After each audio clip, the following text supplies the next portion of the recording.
ये मैंने आपको दिखाया, ये बरसीम है और वो गुतावा जो दिखाया वो गाय खा रही है।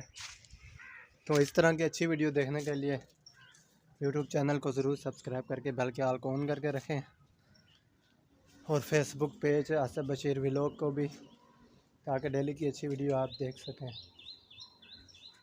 हर किस्म की वीडियो आएगी, इस्लामी भी आएगी, दीन और दुनिया साथ साथ। ये दुनियावी कामों का फ़ायदा दुनिया में ही है सिर्फ, और नेकी या जो काम करेंगे उसके वो आखिरत बन जाएगी हमारी। तो ये आपके सामने अब घास काटा है। तो मिलेंगे न्यू वीडियो में। फेसबुक पेज को लाइक और फॉलो कर लें, अच्छी वीडियो शेयर करें।